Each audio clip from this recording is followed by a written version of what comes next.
नमस्कार मंडळी, अन्नपूर्णा खाद्य पाककृती या चॅनल मध्ये आपलं स्वागत आहे। आज आपण स्टार्टर क्रिस्पी पनीर कटलेट घरच्या घरी कसे बनवायचे ते पाहणार आहोत। त्यासाठी लागणारे साहित्य इकडे मी पाव किलो पनीर घेतलेला आहे, एक कांदा बारीक चिरलेला, एक शिमला मिरची घेतली आहे बारीक चिरलेली, 2 चमचे कॉर्नफ्लॉवर आणि 1 चमचा मैदा असं मिश्रण घेतलं आहे मी।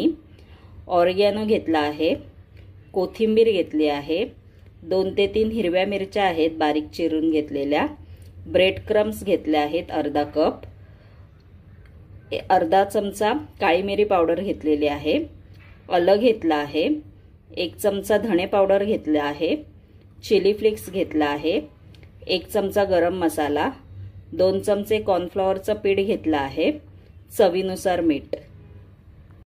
चला तर रेसिपीला सुरुवात करू। इकडे मी बाउल घेतला आहे, त्याच्यामध्ये आपण आता पनीर किसून घेऊ। असा पनीर किसून घ्यायचा।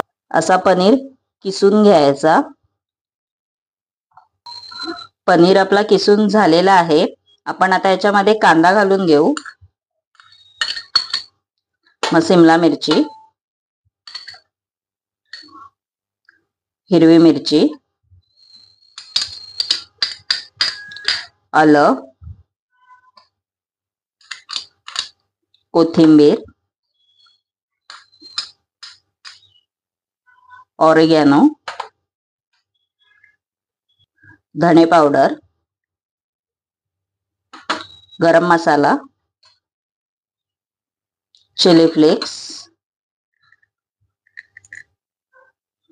2 चमचे कॉर्नफ्लॉवरचं पीठ घालू।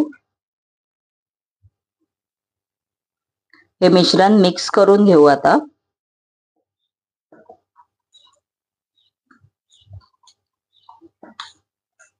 मिक्स करून झालेला आहे, त्याच्यामध्ये आपण आता चवीनुसार मीठ घालून घेऊ।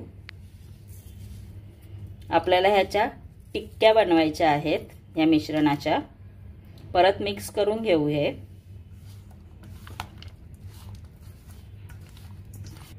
आपण आता ह्या मिश्रणाच्या गोल टिक्क्या बनवून घेऊ। हाताच्या साहाय्याने असं गोल करून घ्यायचं। तुम्ही ह्याला कोणता पण आकार देऊ शकता। तुमच्याकडे जर कटलेटचे कटर असतील त्याच्याने तुम्ही आकार देऊ शकता। अशा ह्या टिक्क्या बनवून घ्यायची। चला तर आपण आता मैदा कॉर्नफ्लॉवरची पेस्ट बनवून घेऊ। इकडे मी बाउल घेतला आहे, त्याच्यामध्ये आपण आता मैदा आणि कॉर्नफ्लॉवर घालून घेऊ।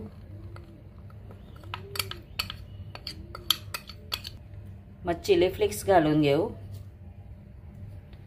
चवीनुसार मीठ। आता आपण ह्याच्यामध्ये थोडं पाणी घालून घेऊ,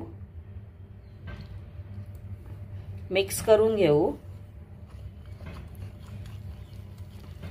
पिठाची कन्सिस्टन्सी अशी झाली पाहिजे।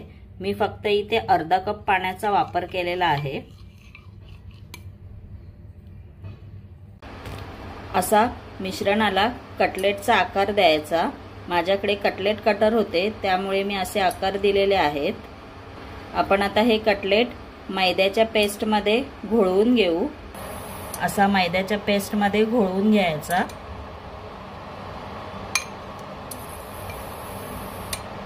ब्रेड क्रम्स मध्ये परत एकदा घोळवून घ्यायचा।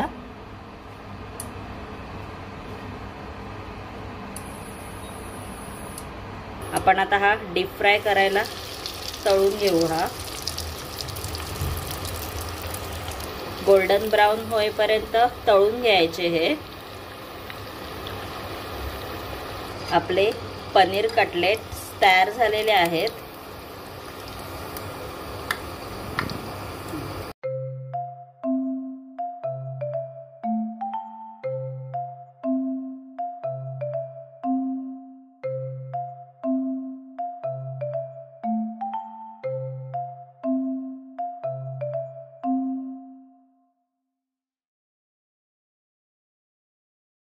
माझी ही crispy paneer cutlet starter recipe आवडल्यास व नवनवीन रेसिपी पाहण्यासाठी माझ्या चॅनेलला लाईक शेअर अँड सबस्क्रायबर नक्की करा. धन्यवाद.